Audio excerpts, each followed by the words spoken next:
I was working with The Weeknd for his album Kissland. He said, I picked you because you're from West Palm Beach, just like me. Pharrell ends up coming to the door, and he doesn't have a coat.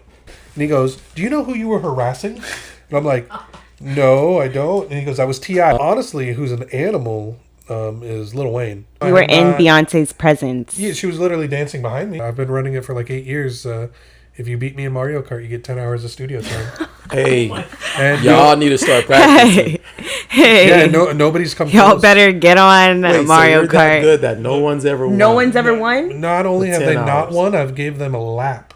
Bitch, I'm really different. I like you hoes and you that is me. You know? Wilson's been a bad bitch for a while. Art. It comes from the heart. Changing the Youth, the hottest podcast in the city, the hottest podcast in the world. My name is Jared Novato. My co-host is Killer Cash Music. And we got the main, the legend. I think it's the man, the myth. The man, the myth. Yeah. I'll take all of them. He's all of them, though. He's the legend, the man, the myth. Mainly a man. Okay. So we know what pronouns we're using. We know what pronouns we're using. We got Dustin in the building. He's done some huge things. We're so happy to have him here. I've heard too much. Produced some of the biggest records you guys still listening to today. Very low key about it. A humble man. A producer for you guys are on the same label, right? No. Yeah. Subtropic. Subtropic producer. Pushing that label. Huge pleasure. I feel like we already met how much Wilson talk about you, but it's good to have you here so we can get to know you and get to the bottom of it. Well, Wilson's a great step into the spotlight. We'll see if he's been lying or if he's a great storyteller. How about we put That's that? a good thing, though. It is. He's been doing a great job with your PR so far. That's good. That's good. How does it feel to be in the spotlight now, since you're so low key, usually behind the scenes, but now it's like all these bright lights on you? Yeah, it's definitely a different side. I'm normally on the other side there where Frank is right now. I'm normally make sure everybody's having fun while I'm, captaining the ship. So it's definitely a little more relaxed over here. Yeah. Well, like, what made you say, like, music, like, this is what I want to do? Like, what was that? What kickstarted all that for you? I mean, honestly, it was one of those things where I was like, where could I get a job where I don't really have to work? And it kind of turned into that. And then I realized very quickly I had to work twice as hard. Yeah. And so if it's one of the hardest jobs. Yeah, so if I didn't actually enjoy the music, it would be very horrible. Yeah. But, I mean, I guess really what it came down to was, like in middle school, high school, I was in a band. And I, we got kind of successful pretty quickly, like in our scene. Like we even got to a point where we were about to do like a whole European tour and stuff like that. So, and that actually fell through. So then I was just like, okay, well, what else could I do in the music industry that's not just a band? Yeah. And then I found out about Full Sail and all that other stuff. And I was like, oh, that's actually somebody's job to capture the music. So then I just went 100% right into that direction and never looked back. What were you playing in the band? I was a bass player. Oh, okay. Yep. I can see that. So holding it down. Nice. So it was like one of the first tracks that you like engineered or mixed, and like, what's your outlook on it today? One of the first tracks I ever worked on was for Iggy Pop and the Stooges. Oh my God. And that was really cool for me, coming from, like I said, like a rock and metal background. So it was called How the Cookie Crumbles, and it was more so fun for me. The track did absolutely nothing for him or anybody else that was involved with it. It just became like another thing that's just in his catalog. But it was like really cool just to see like, oh, they're just... That's an achievement. Well, yeah, they're just regular people too. Like everybody just like, he literally came in off the beach, like, and he was just like, okay, time to record. And he literally was still soaking wet from like just being in the water. And he was just like, cool, set up the mic. And I'm like, oh, okay, cool. So, great. I'm doing this now. Yeah, exactly. So it was just more so just like, oh, don't mess up. And he was just super cool. The only thing he didn't like was he hates having like a pop filter in front of the mic. He literally grabbed it and just chucked it at the wall, and he's like, "Now we're ready." And I'm like, "Okay, let's He get just it." likes the raw vocals, and Yeah, like if the thing clips or pops or whatever, that's what he wants. it's what he wants. He likes the ugly. Yeah. So Well, you've had so many successful records from what I hear. I kind of just want to, I know we're going to have a lot of conversation around that. I kind of want to get to the beginning a little bit of what was the transition like? I know we asked that initial question, but how was the transition from being in the band to being like in the studio and being a producer? Well, what happened around that time? How did you even get the connections and stuff like that? yeah, I think the biggest thing was I think I was just at the right place at the right time, and I think like they say, like luck favors those who are prepared. So I think I just had the skill set to do what somebody else in my field would have done. I made it to I went to Full Sail. I did that straight out of high school, like literally like 2 weeks after I graduated high school. I started school. And then I did an accelerated program, so I graduated in 20 months with a bachelor's. And then literally the day before graduation, I had my interview at South Beach Studios down in Miami, and they took me on as an intern right off rip. So literally I went to graduation knowing I had a job in this field. So That's sweet. yeah, so it was because that's the biggest hurdle, honestly, is just being able to get in.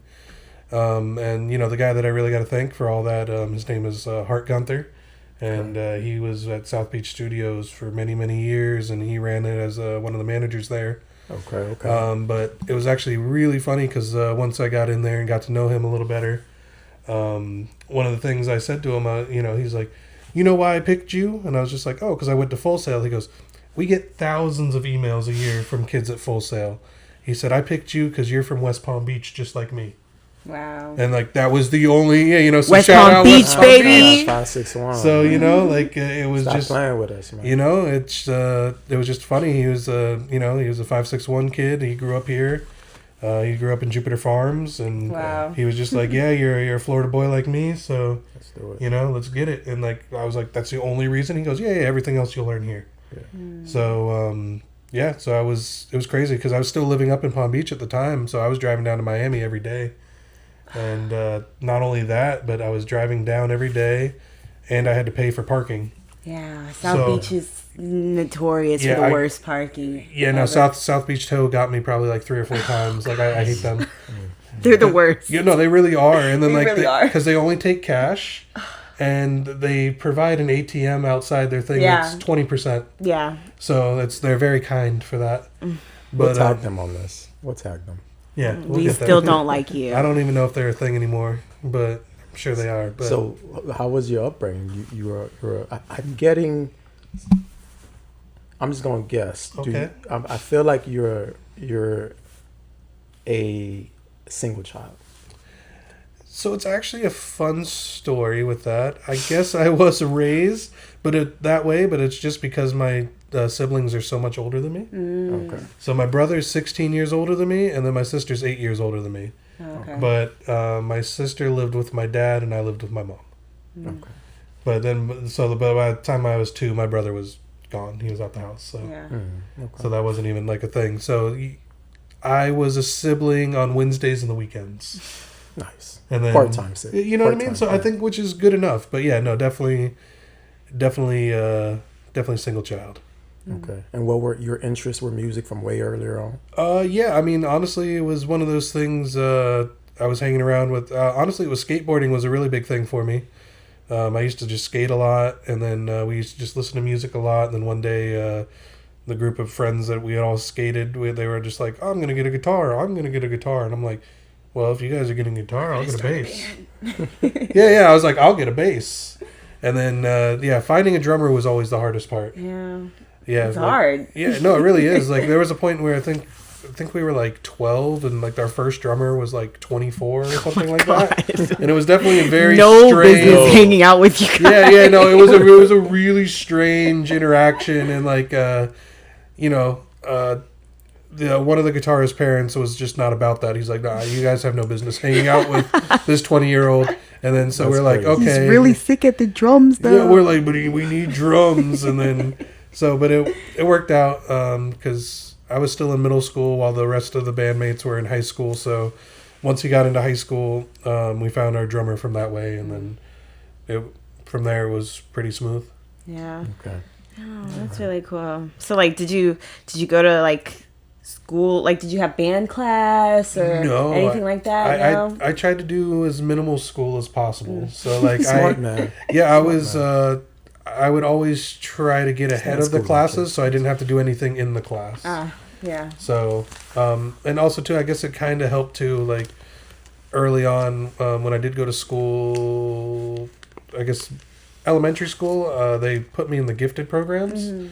So like I was doing trig by second grade. So yeah, they put me in some ridiculous, like super advanced, like let's go.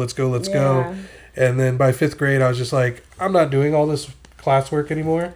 And then I went back to public school, and then like, I was getting into, like middle school, and it was just like, this is algebra 1. I'm like, oh, I learned this a long time ago. So I was able to coast a real good percentage of it. So honestly, I felt like when it comes to gifted kids, I was in the gifted programs and stuff too, but like, I feel like they just put so much pressure and expectation on you to be the greatest and the best that, like, yeah, by the time you hit high school or whatever, it's like I'm burnt out.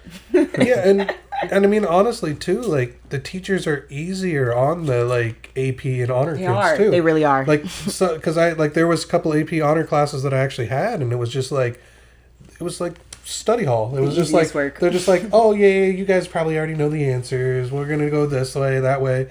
Where like before I had the same teacher, because they moved my schedule around. I had the same teacher, and I was in a regular class.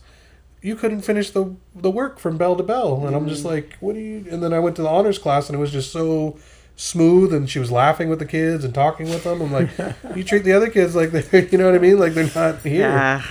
So it's just a weird like mental thing. I think. Classism. Yeah, probably. Maybe. But you were smart. You were smart, is what I'm getting. Yeah, I think I just had to be. I mean, yeah, it just worked out that way, I guess. Yeah. I guess numbers was always fun for me, so. I feel like people that are really good with producing are usually really good with when it comes to numbers or math. Like. Yeah, I think it definitely helps. I think it's maybe just looking for patterns and stuff like that. Pattern recognition. Yeah. Rhythm. So I think that's another, and honestly, that's how I learned how to read too, because I didn't learn how to read till like third grade, and the teachers didn't even know. Because what I would do is I would just see like the words that were on the board, like how they were written, and then I heard them, and then I would just put like, oh, that picture is this word. I didn't learn actually how to like sound out for the longest time. Wow. So I used to run around like that. So I think learning that skill, honestly, with music just made me be like, oh, this is the key for that, and these parts fit together. So you're more like, you did go to school, but kind of like self-taught in that aspect with like production. Right? Oh yeah. He's a musical genius. Yeah, well, with the Full Sail definitely helped me learn the DAW and like the correct capture techniques and stuff like that. But I think it's more so an art than a science. Like there definitely needs to be a science to tame the art, but I think it's definitely a feeling that you capture. So like, what's your setup look like now when it comes to making music, or like what's like the platform you like? Are you like Ableton? You like Logic? You like the FL? Like what do you like? I'm Pro Tools through and through. I'm gonna just go, old school, classic, just industry standard. As far as it comes to like creation of music, though, Logic is definitely where I'm gonna go. A lot of I know Wilson's over there he's throwing up the signs, but for everybody that is listening though, Logic has the best sound algorithm. So if you're not working in Logic, it's not going to be the best that you could achieve. And I'm saying that, and I only use Pro Tools. Yeah. So, but on the list, Logic has won out time and time again. All right. Yeah. Y'all heard it here first, man. Some people might be mad at that, but hey, you heard it here. So jumping forward now, you're producing in South Beach. Yeah. Who was like your first Like, what was like your first experiences? Who was your first person you produced for? Like, what was that? How was that going? I think Your experience over there. I think the best story for me to get into that was actually with Pharrell, because I worked. He's a super cool guy. I was able to get in with him very well just because I actually had no clue who he was. Worked out in your favor. Because sometimes it does work out. So it worked out in my favor. Because like I said, I come from like a rock and metal background, and like I didn't listen to anything on the radio from like middle school to high school. It was all like super underground, like bands or local guys. Fast forward, I'm in the studio for probably like 2 months now, and the Hart Gunther, who I was said earlier, he had a session with him because he's one of his engineers, and he told me, I was watching the door, and he goes, "Don't let anybody in. This is a closed out session. Anybody that's supposed to be here has the code to get in." And I said, "Okay, bet."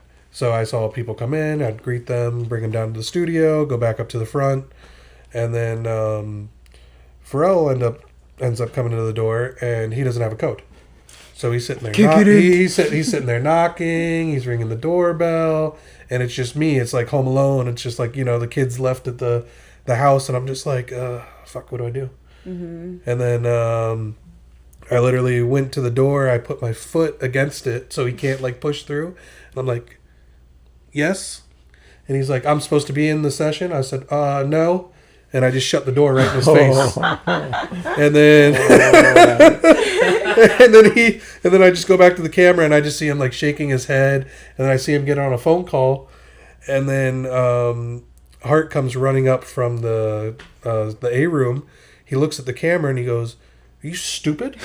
And I'm like, "No." And he goes, "That's the artist. That's Pharrell. You don't know what Pharrell looks like?" And I'm like, No. I was like, no. And I'm like, what the? So then he opened the door. He apologized. He's like, oh, come on. He's new, blah, blah, blah. And then Pharrell, when he was walking past the doorway, he goes, "You have no clue who I am, do you?" And I was like, No, I don't. And he said, "Well, come and learn."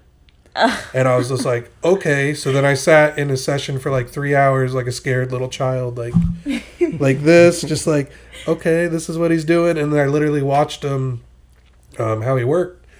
And it was super cool because coming from like a musical background where you played like live instruments, watching somebody program, I always grew up thinking like that's cheating. Mm-hmm. Like, oh, you didn't really play that, you just sampled that, or this, that, the other. So actually, excuse me. But so I watched him, and like he was just a mad scientist going to town with it, and it was just like, so I grew to like respect the art of the other side, and then it just kind of developed that way where every time he came to the studio, which if he was in Miami, that was the studio he worked at. He was just like, yeah, bring the kid, because I was only 19 at this time too. Wow. So I would just, so I guess the long answer for your question, probably about,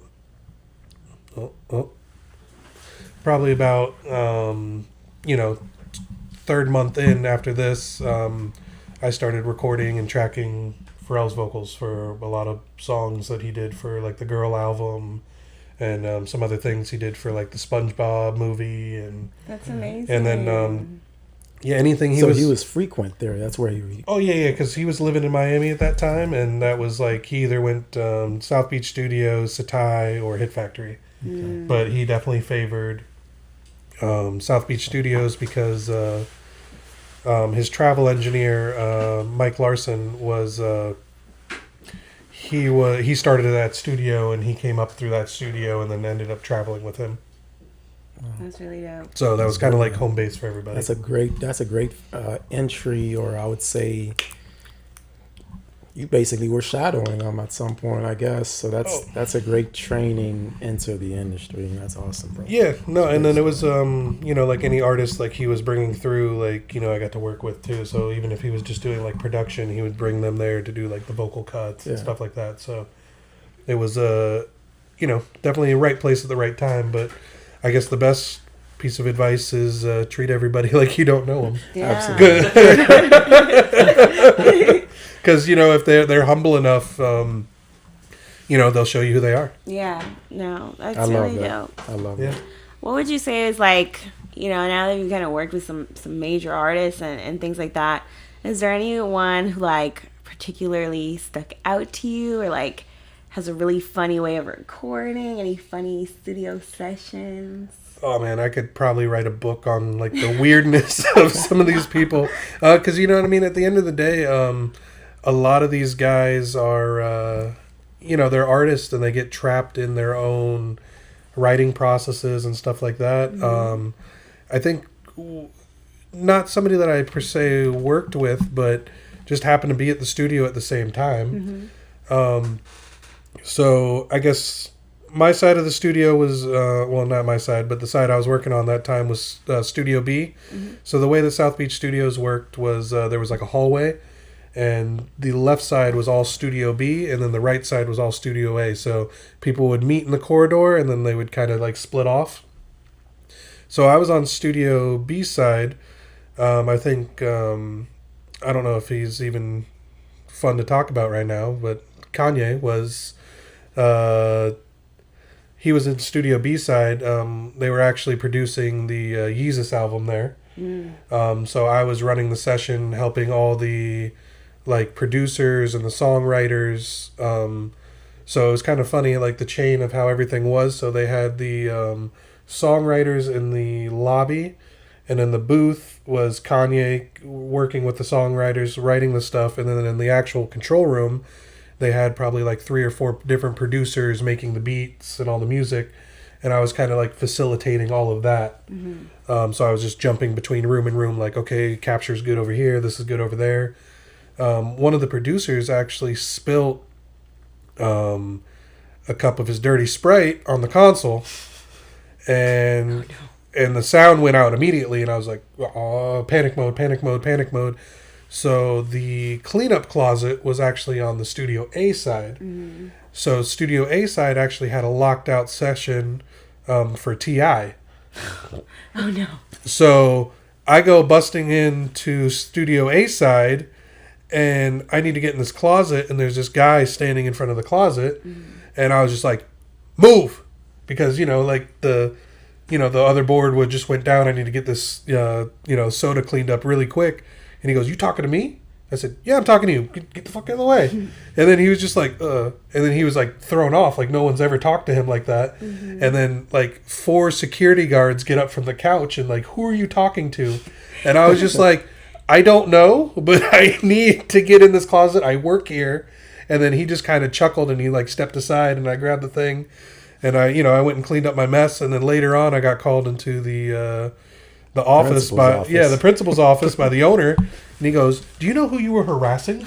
And I'm like, no, I don't. And he goes, that was T.I. That was a paying customer. I'm like, okay, but I mean, I'm trying to save your gear, man. Like, Dustin don't give a fuck, y'all. Yeah. And like I said again, I don't know any of these people. I don't know who any of these people are. I just know names. And then I was just like, oh, damn. So I actually did go down there, and I did, make up and apologize, and I was like, bro, I didn't know who you were, and so there was a spill, and then he fully understood, but it was just funny, like, just bumping into, like, different artists that way. Yeah. And, I was about to get thrown out the building by security, though. They were ready to roll, so. That is so funny.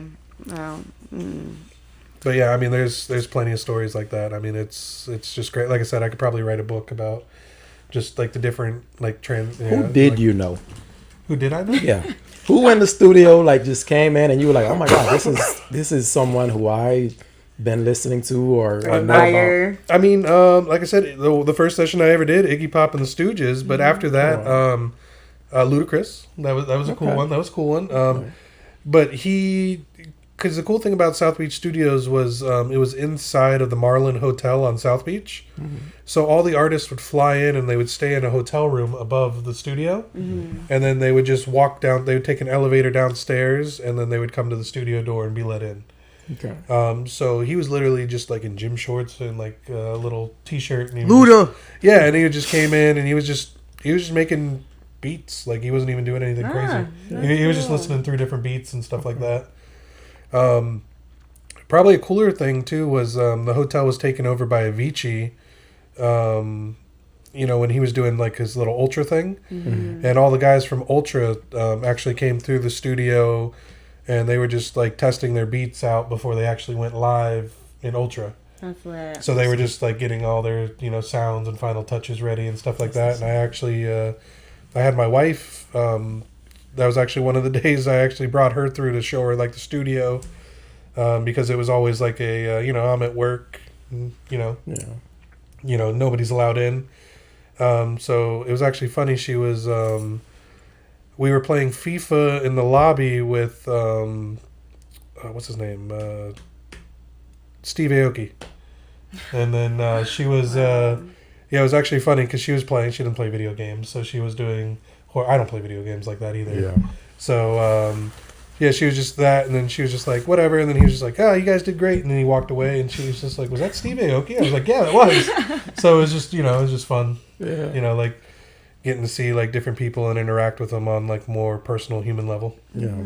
I feel like you guys have that privilege in the studio, right? These people go out in public and they kind of put on their personas, but you can see a little bit more of the authentic side of them in the studio, or would you say that's not the case? I would definitely say that, and then especially too on like the higher end too, where like they're not the ones paying for the studio time. Yeah. So like so like the label's paying for it, so like the project takes much longer. So I'm not just seeing these guys for an hour or 2 hours at a time. Like I'm seeing these guys for the next 3 months of their life. Yeah. You know what I mean? Because they're like in there like creating an album or like a song, or everybody thinks like like they'll do like all these videos and stuff like that where, oh look, he did the song in one take on a video, and it's just like, oh, he's been doing the song for 3 months. Like that's why it's so well rehearsed, and they could do the little one cut like that. And I think people have got that confused where like songs change 20, 30 different times, and like some of the songs I've worked with, I'm like, oh, number 15 or 16 was great, and we ended up on 40. And there's just so many like interjections and stuff like that. So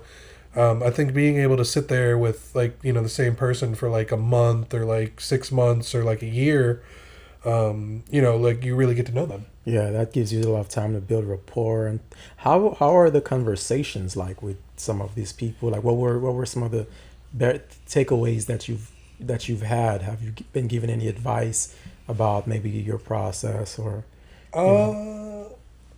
Yeah, I mean, I think you learn the most by just messing up, and you never want to do it again. Yeah.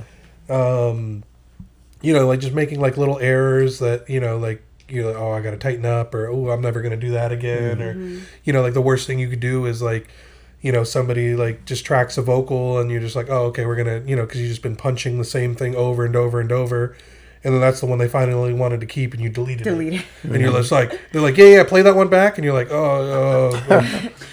so Pro Tools, or you just or you just play them the one that you did like 5 takes ago, and you're just like that one. They're like, oh yeah, I guess that one wasn't it. Yeah, let's keep going. You're just like, but that's stuff you learn from saying, that's stuff you learn because you never want to say like, oh, I deleted that. Why'd you do that? Because once you say that, you're just the enemy. Yeah. And you just become like super like, so like, like I said too, I got into this when I was 19. So I'm dealing with all these high end artists and stuff like that. And I'm not even 20 years old yet. And I'm just like, oh, where is it? I'm like, oh, I got rid of it. They're like, why? I'm like, okay. But I mean, I guess like one of the things too was I was working with The Weeknd for his album Kissland. And that was actually one of the times where I've learned to just say it was the other one. Because I accidentally cut one of his, he did like a vocal run, and I cut it right before he started to do like the little vibrato, ooh, he did his little like tail off. I just cut it when he was done with the phrase. He goes, cool, you got the end of that right? And I was like, no. And then he was just like, and he got so mad, he literally put the headphones down and he left for the day. Oh my God. And he came back the next day and he was just like, so we're not going to do that again? And I'm like, you are correct. I will not stop recording until you stop making noise. So like, what were these hours? Because I mean, they're in there all day, or would you sometimes be in like a freaking 24-hour session or like stuff like that? I bet for Kanye he'd do. I bet Kanye got a 3-day session. Kanye was there for 2 months straight. Yeah, he was living there. But like I said, the cool thing was the hotel room. So he would just like go up, come down, go up, come down. Honestly, who's an animal is Lil Wayne. He will go 18 hours to like 26 hours straight. Oh my gosh. And you're just stuck there because, after I worked at South Beach Studios, I actually went over to Hit Factory and I was one of their on-call like engineers. So if you got a Wayne session, at first it was like, oh, it's Wayne. Yeah. Like, of course. But then after it became like, oh, it's a Wayne session. Yeah. That means you're there. Go like get your food. You do not know when you were leaving. Yeah. Because like he would just go and go and go. But I mean, he was active the whole time. Mm-hmm. It wasn't like like you think like he would just go and bang out some bars and then just like go sit on the couch and like just listen to it for like hours and hours. Like he would literally just actively like he'd run in the booth. It was actually really funny because he didn't have a chair. He had a medicine ball, and it was like right by the console. And so he would sit there, listen to the beat a couple times, and then he'd go run into the booth, get set up, throw his thing on, literally throw in like 4 or 5 words or like a bar or 2 bars, and then he would run out, and he'd come back on his little medicine ball, and he'd sit right next to you, and then he'd be like, keep those 3 words. And I'm like, okay. And then he would just run back out and do it again.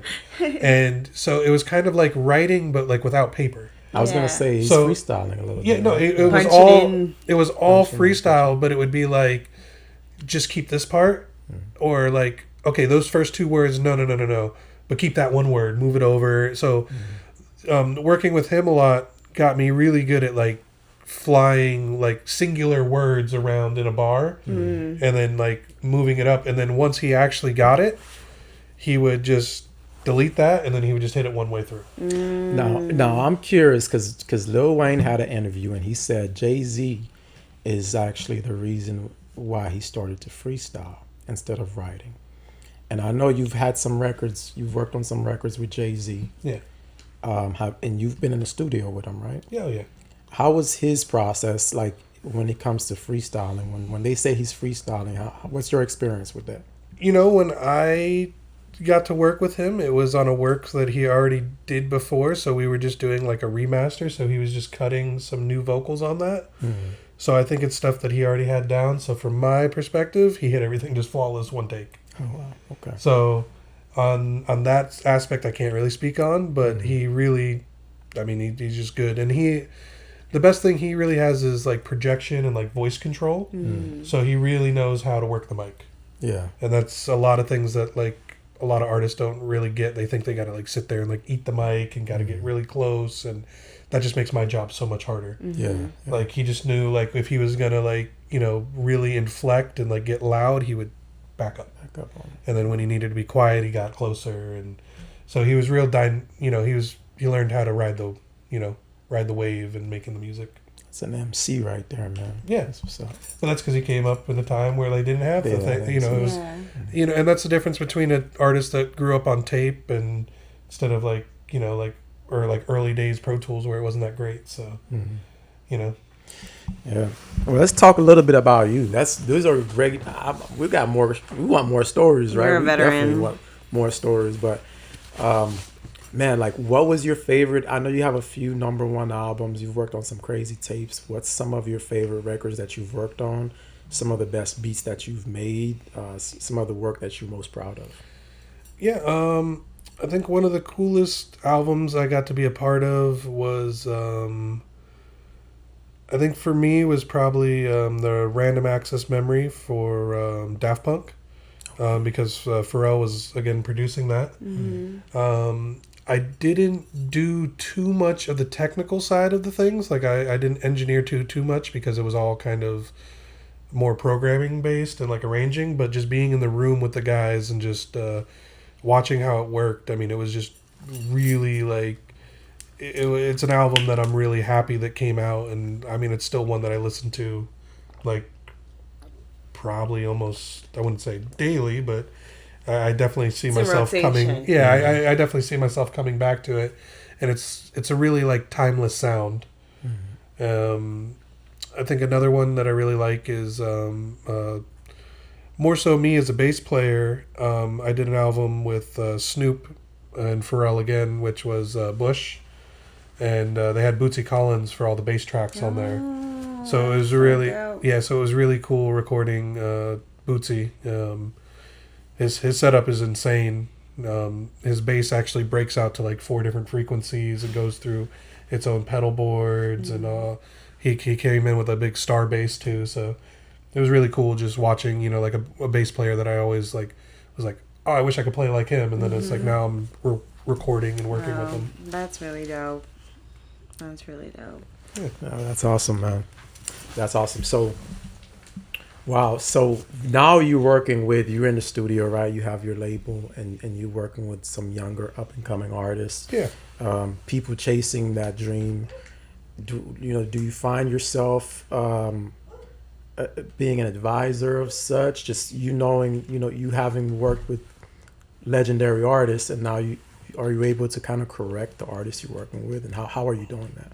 Yeah. So I think what I do the most is I try to guide the people that I work with, and like you don't got to rush so much. You don't got to do something, but when everybody's on the hourly or they're fronting their own thing. So I think I had to find a middle ground when I went back from, because I've always said like I kind of did it opposite, where I started with the top 40 artists and then I went to the local guys. So it was like a really big culture shock for me, because I never was pressed on time before. Yeah. So it was always just like, oh, let's just let it come naturally. And then now it's like, oh, cool, we got to move. I only booked 3 hours. Yeah, exactly. Well, I mean, people nowadays are trying to do, 3 songs in an hour. Yeah. Well, what do you think the solution for that is? Because you've done records and the work that goes into producing a number 1 record or a number 1 album, and then you see these underground artists that are crunched on time and they're trying to basically achieve the same thing. I think people are going in the studio too early. Like, honestly, I think people do not rehearse and try to figure out what they want to do first. Like, there's nothing wrong with like cutting a demo at your house first, because like everybody that even at the big level and stuff like that, everything's a demo. That's why they actually have demo tapes and stuff like that people just release, because those were ones that they didn't want to pursue to like a full album level. So I think just becoming more rehearsed, and not only rehearsed with your music, but you do kind of got to book studio time just to get in the workflow of like how you work in a studio. Yeah. Okay. Because that, and then also to stop bringing 20 people. Like that's another, you know what I mean? Because you get too many people, and not even just like you can't work with that, but like there's too many chefs in the kitchen. Yeah. So like somebody will be like, oh, I said this. I don't like that. I said, yeah, you get somebody in the background, why'd you say that? And it's like, bro, let him find what he wants to do. And then, like I'll have people come over to me like, oh, cut that. I'm like, I mean, it's not your song. You're not. That's literally what I started doing when it was like a large group of people. I'm like, who's paying? Yeah. It's like me. I'm like, what do you think? Yeah. You know what I mean? And then it's just like, you get to call the shots, man. You're the one paying for the session. It's definitely like a transition for sure. And, especially with artists fronting their career, not having the label behind them to have the budget to be in the studio for weeks or so like that. And also it's like the studio is more like a hangout session now. Yep. Yeah. Well, and then, I think the biggest thing that eats a lot of it is punctuality. Like, a lot of the guys will come like 20, 30 minutes late, and I'm like I'm not adding more time. No, yeah, it's like you book 2 hours, so you get an hour and a half. Like, I have somebody off, and it's not that I don't want to help you. It's, I have somebody that, booked after you, and it's not fair for me to push them back because you were late. Yeah. So, and that's honestly the hardest thing to tell somebody without being the bad guy. It's your work. It's your career. I think artists have to, like the younger artists have to recognize that, like, this is something, if you're trying to be the best, I think about like Kobe Bryant admiring Michael Jordan. Yeah. And he from early wants to work just as hard as that person and compete at that level. So in music, especially like in the hip hop world, I think I experience it. It's no bash on the artist, but I experience just coming in here. I experience artists that don't really look at it as a like this is my job. It's a business. Oh no, they think it's fun. It's fun. It's they a game. bring your friends around. Yeah, it's my friend raps, so I rap. Yeah. Exactly. And then then those are the people that will want to sit there and try to, take over the time of somebody else that's trying to figure something out, and it's just like, bro, just let him cook. Yeah. Let him cook. Let him cook. Your experience, your background, and what you said is heavy metal. Yeah. And rock. Mm-hmm. How does that play into you becoming the producer you are? Do you still use some of that in your creative process? Yeah, I think bringing some of those elements in, I think actually brings it to like a place of like uniqueness, like where it kind of almost like genre hopping. Mm. So I think it's more just like kind of bringing in a little more element of like intensity into it, and I think that works very well with like how like the newer like trap and drill stuff has been going. And I think that's definitely been like a very easy like transition, and I think it's just more so like the extremes of like the genres. Yeah, because like even like when dubstep came out, I was super into dubstep, and I think that's just the extreme version of EDM. Yeah. So I think I'm just more so drawn to the intensity, and I guess like the drasticness of just like whatever the genre comes to bring. Yeah, and I mean like producing that is like a whole different level too. That's why I said like somebody like Skrillex, like I don't know. It's crazy to just come up with stuff like that. Yeah, and even Skrillex, he used to be in a hardcore band. Yeah. So I mean, I think it just goes hand in hand with the genre blending and just bringing what's a norm from one genre over to another, and people are just like, oh, whoa, I've never heard that. Mm-hmm.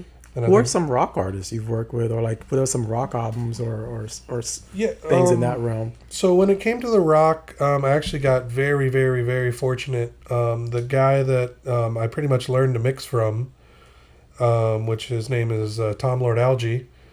He's done everything from his catchphrase is Hanson to Manson, and he's done everything from Blink-182 to he's done so much stuff. I mean, he did even the Rolling Stones and like Steve Winwood, and like it's just crazy the amount of stuff he's done. Like pretty much if you were listening to the radio from late 90s to like into the late 2000s, it was his mix.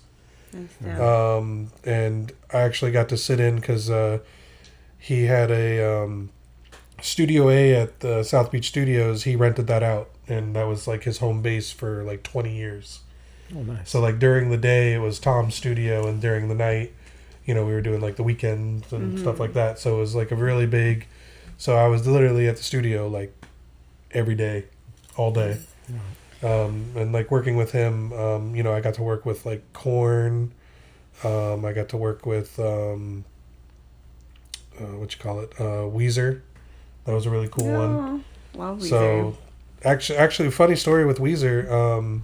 They sent in their master on tape, so it wasn't on Pro Tools. It was on tape. Wow. And I had to get that up, and Tom was doing that, and they actually sent a new tape because they botched the solo on the master tape.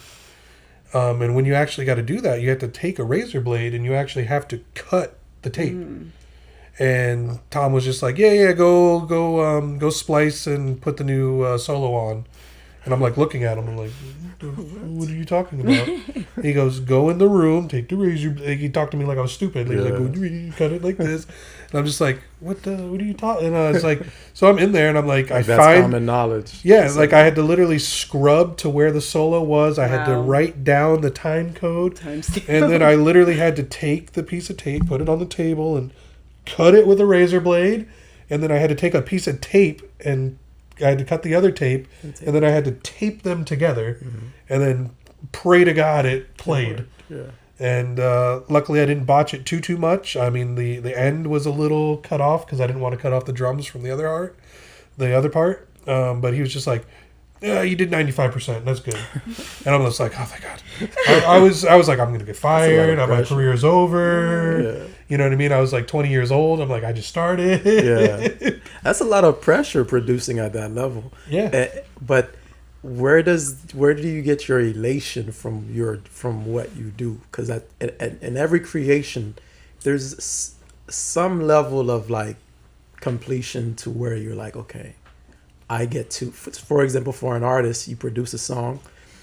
When they're in concert performing it, and they have the crowd singing back to them, that's a moment of like, elation to where, okay, I'm enjoying the fruits of my labor.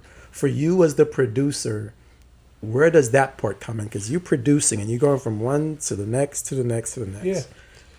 I think for me, I've always kind of like separated myself from the actual song, and I've always just more focused on my ability to capture the sound, and honestly, just hoping that somebody likes what I do, and I guess I just don't listen to it as a complete work. I'm more so in it on like an individual level, and by the time, so I think I'm hearing it different than everybody else is.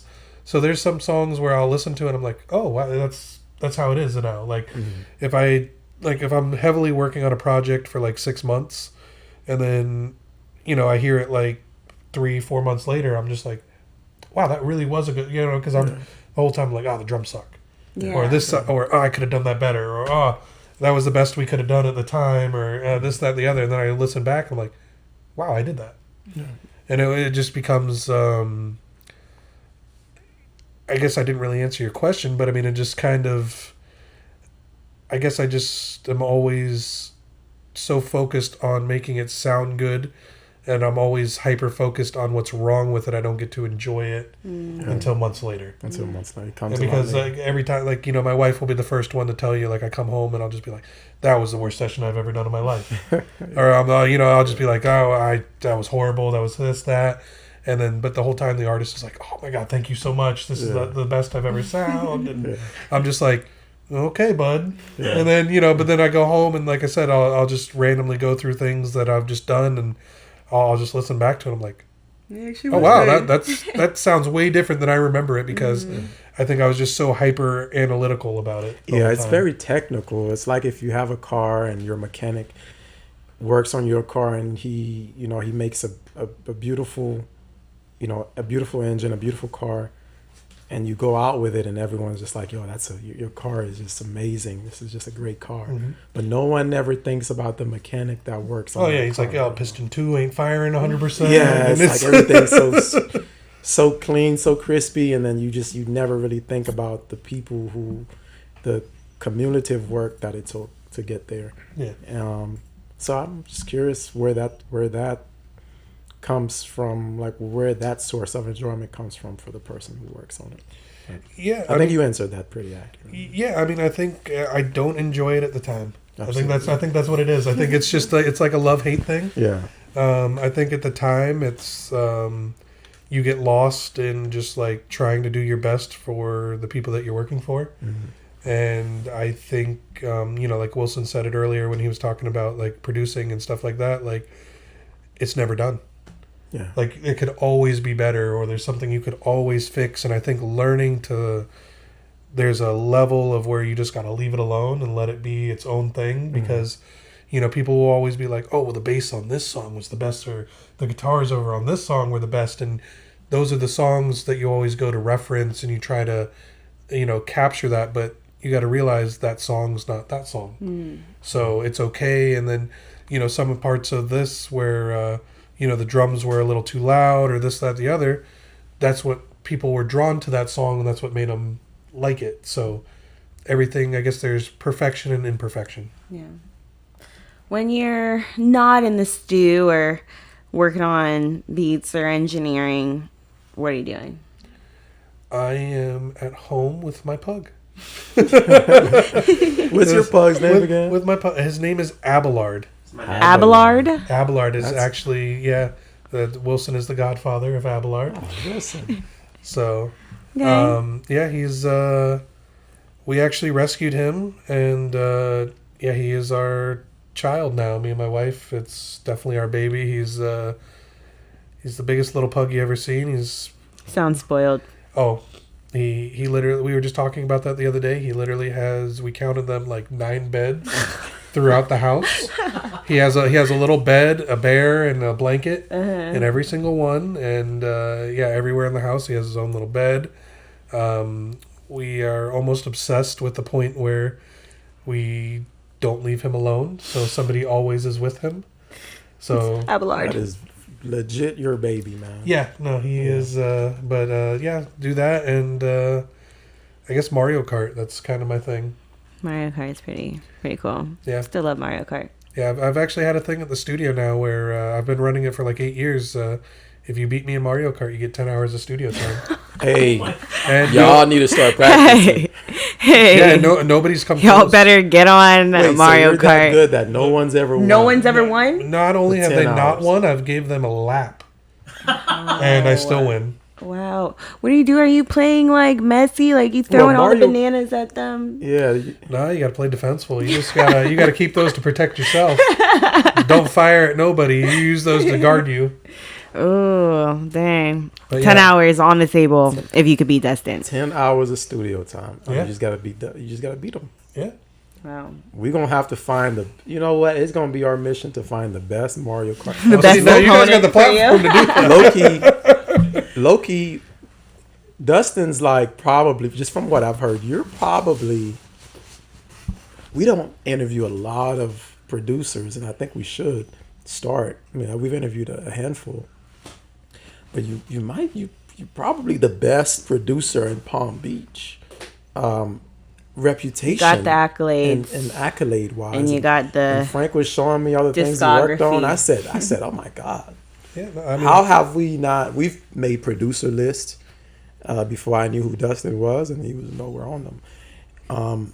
And you might just be the best Mario Kart player you know what? I'll take the Mario Kart player as well. over the And producer. where are you ranked? Do they have rankings They do like not. online? Oh well, They they don't do have the online online, but it's so weird because it's like a weird GSP thing. So like, if somebody played under my account, like it messes me up. And what I did was I had the account on the studio, so like it was going up, and then it went down and down. So it's like a weird. I would think you had the guest accounts and. No, I just can't have people I just messing did up the everybody- Mario Kart flow. Yeah, and that's the other thing too. It's like I You're really better like than it me. because it's just like a pickup game. So it's like I could play, and then it's like, oh, session's here, cool. Just chuck the controller. I don't really care. I'll play another game. So that and Smash, Super Smash Brothers was real fun. Who's your character? Who's your go-to character for Smash? I could play with anybody, but I'm really leaning towards like Lucas or King DDD.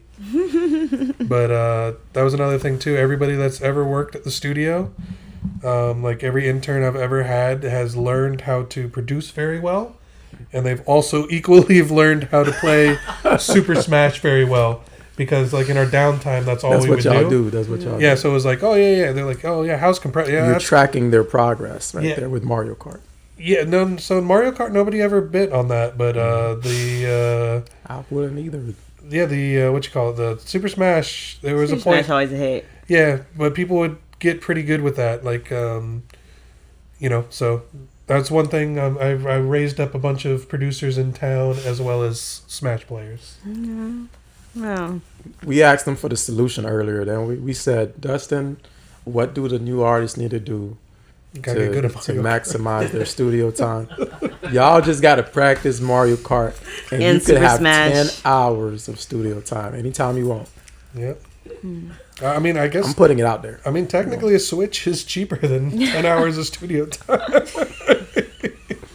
Yeah, Like, that's true. what's new for you, or any new projects or collabs coming up that like you want to shout out or spread some light on?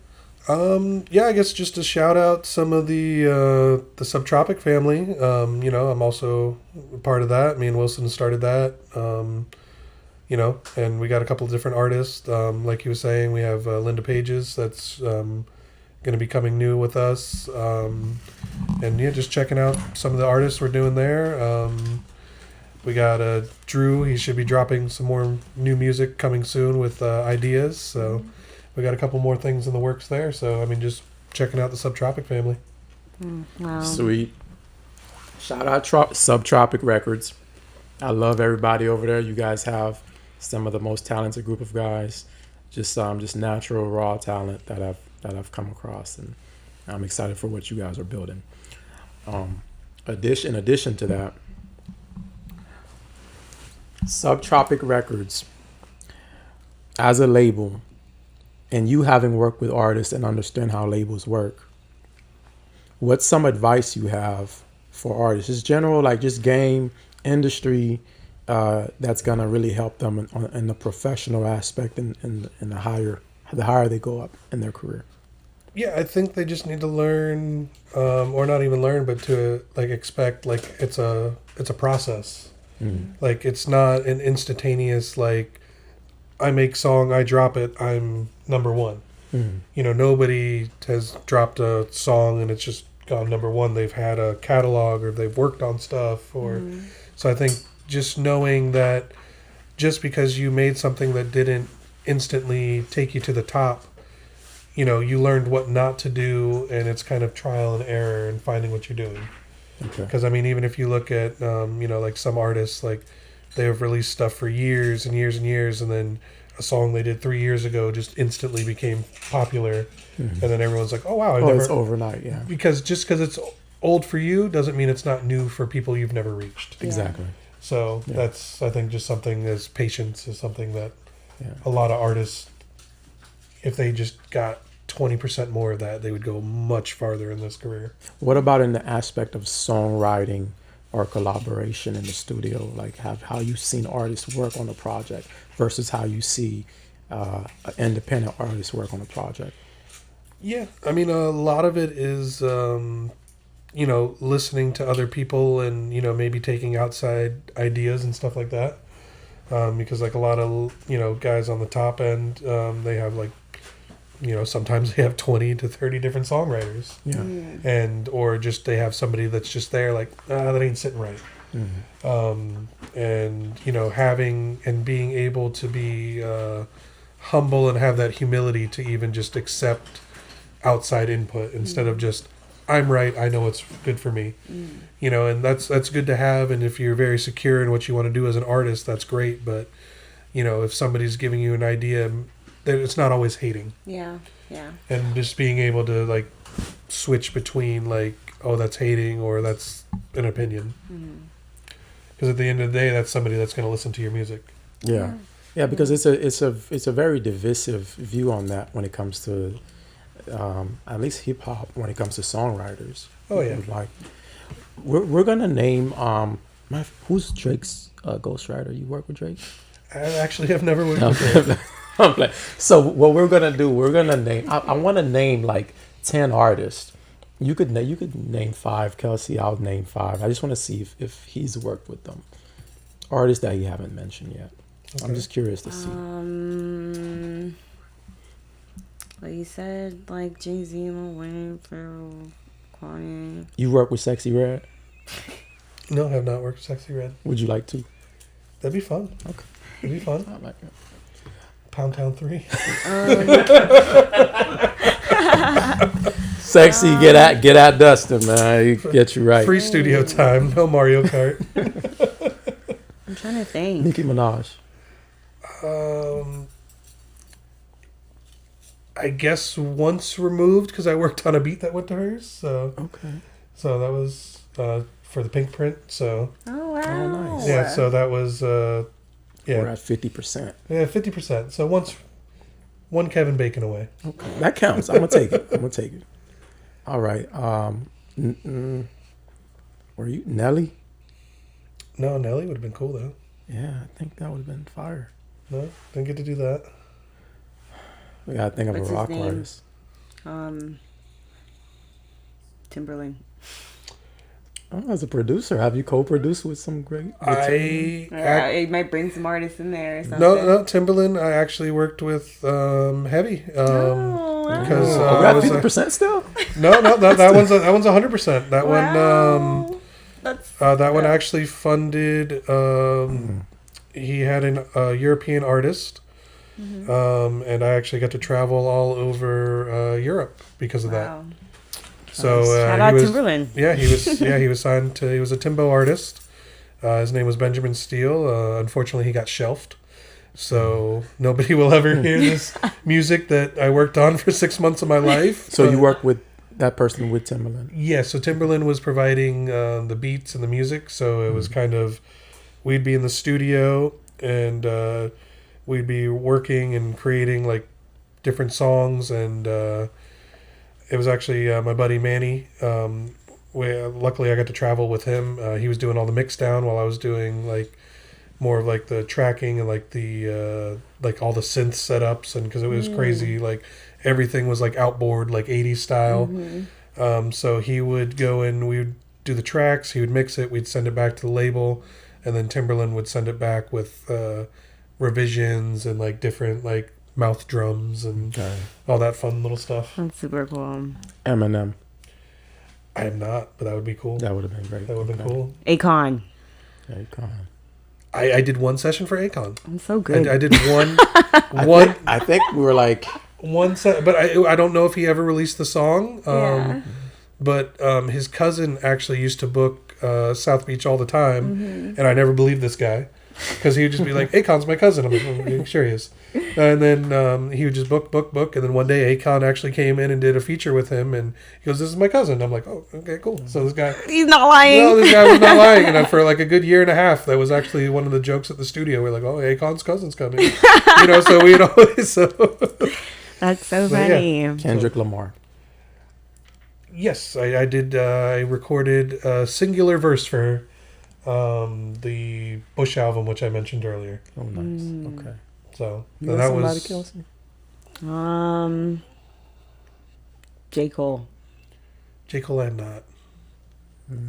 J. Cole would have been cool too. Your next one he will, because he's gotten every other one so far. What artists come to Miami?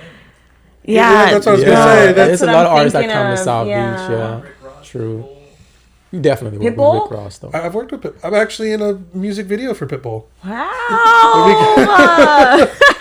So, Really? Mr. Worldwide. What the fuck? yeah, it was the one he That's did. news to It was the one he did for the Madagascar movie. Oh, no way. Yeah, it was at Noise Match Studios. He came through there. I only worked at that studio for like a week because the guy was super cool. And then, I don't know, he just never called me again. But he was more so, I don't want to put him on blast either, but he's more so doing it for fun. But he built a beautiful, beautiful studio. Really cool guy. I worked there for all of like a week, and they didn't even tell me they were filming a music video. It was just like, oh, we got Pitbull coming in, and I was just like, oh, that's cool. And I watched the music video. It's funny because it's literally just like the back of me leaving the studio, and then the little penguins are like jumping all around like the console and stuff like that. So I didn't even know they were filming that. No, that's awesome, bro. I'll do one last one, but if you get this one, if you work with them, we're gonna burn all the podcast equipment. Well, then I hope I didn't work with them. Not in a bad way, just because like that would be insane. Beyonce. So no, but she was there with Jay when I was recording Jay. That makes sense. Okay. So she was physically in the room, but no, you were in Beyonce's presence. Yeah, she was literally dancing behind me. Okay, that counts. Wow. So that burn everything, Frank. You're a star. But yeah, no, I have not got to a prodigy, a legend. Yeah, we haven't been in Beyonce's presence, so yeah. You topped us on that. I guess I can. Like you can pat yourself on the back. Like I don't think Dustin care. I feel like you would push Beyonce out the way to get to that closet. Yeah, if it was to save the gear, yes. Because I did not have the money to replace that. I actually, funny enough though, the The mic man's a honey badger, bro. The mic pre and the compressor that I still use today at the studio and have been for many years is the same vocal chain that all those artists actually recorded through. Wow. So like Beyonce's album was recorded through the gear that I do still currently own. That's memorabilia right there. Yeah. So it's You two got pieces stories that I'll for probably days. never get rid of. Those will That's awesome. take those to my grave. Yeah. Dustin, it's a pleasure. This is an instant classic. Yeah. This you have you're a legend, bro. You're a legend. I like Sorry to, for disrespecting you. We've had a few producers ahead of you here in Palm Beach. Nice. Where can we find you on social media so we can keep up with what you're doing? Yeah. I guess I need to get a little more active with that. So I guess DB Studios. I think if people just start following me there and get going with that, we're just gonna. Where can we book some studio time too? Yeah, literally, get me right on the Instagram, or if you literally look up DB Studios on Google, we pop right up. Okay. And it's my personal line. Oh, okay. Wait, but where you still in Miami, or where's DB Studios? Oh, DB Studios. Sorry, it's in Boynton Beach, Oh, right off okay. 95. So we're local. So, yeah, we're local. Yeah, I got Local. tired of traveling around. All You right, still 10 produce hours. in Miami though, right? Or no? Yeah, I fly out every now and again. Okay. Like I was just in Nashville and Texas, probably not even like a month ago. So Okay. yeah, Sweet. I get to travel around a lot. Nice. That's a great privilege. All right. The man, the myth, the legend, Dustin. the Mario Kart superstar. Wilson, you were telling the truth, man. Frank, Sometimes. you were telling the truth too. He's the you know. greatest. Yeah. Yeah. Dustin's the greatest. Very respectable, very commendable. And We he's salute. got a pug I do named Abelard? Abelard. Abelard. Shout out Abelard. Shout out Abelard. Let me see. He should Shout be in out my lock Abelard, screen. man. Y'all go follow Abelard on Instagram. He has an Instagram, right? He actually does have an Instagram. I see. I see Abelard. That's funny. Oh. My wife loves this dog so much. Yeah. It's like her second kid is this dog. Yeah. Shout out Abelard. All right. Changing the youth. We are enthused and we are graced by the great Dustin. I'm just lucky Uh, these guys allowed me to be here. This is his first interview. This is my first This guy has #1 albums. Jay-Z, Pharrell, as you heard, Kanye. The Weeknd, Pitbull, Rick Ross.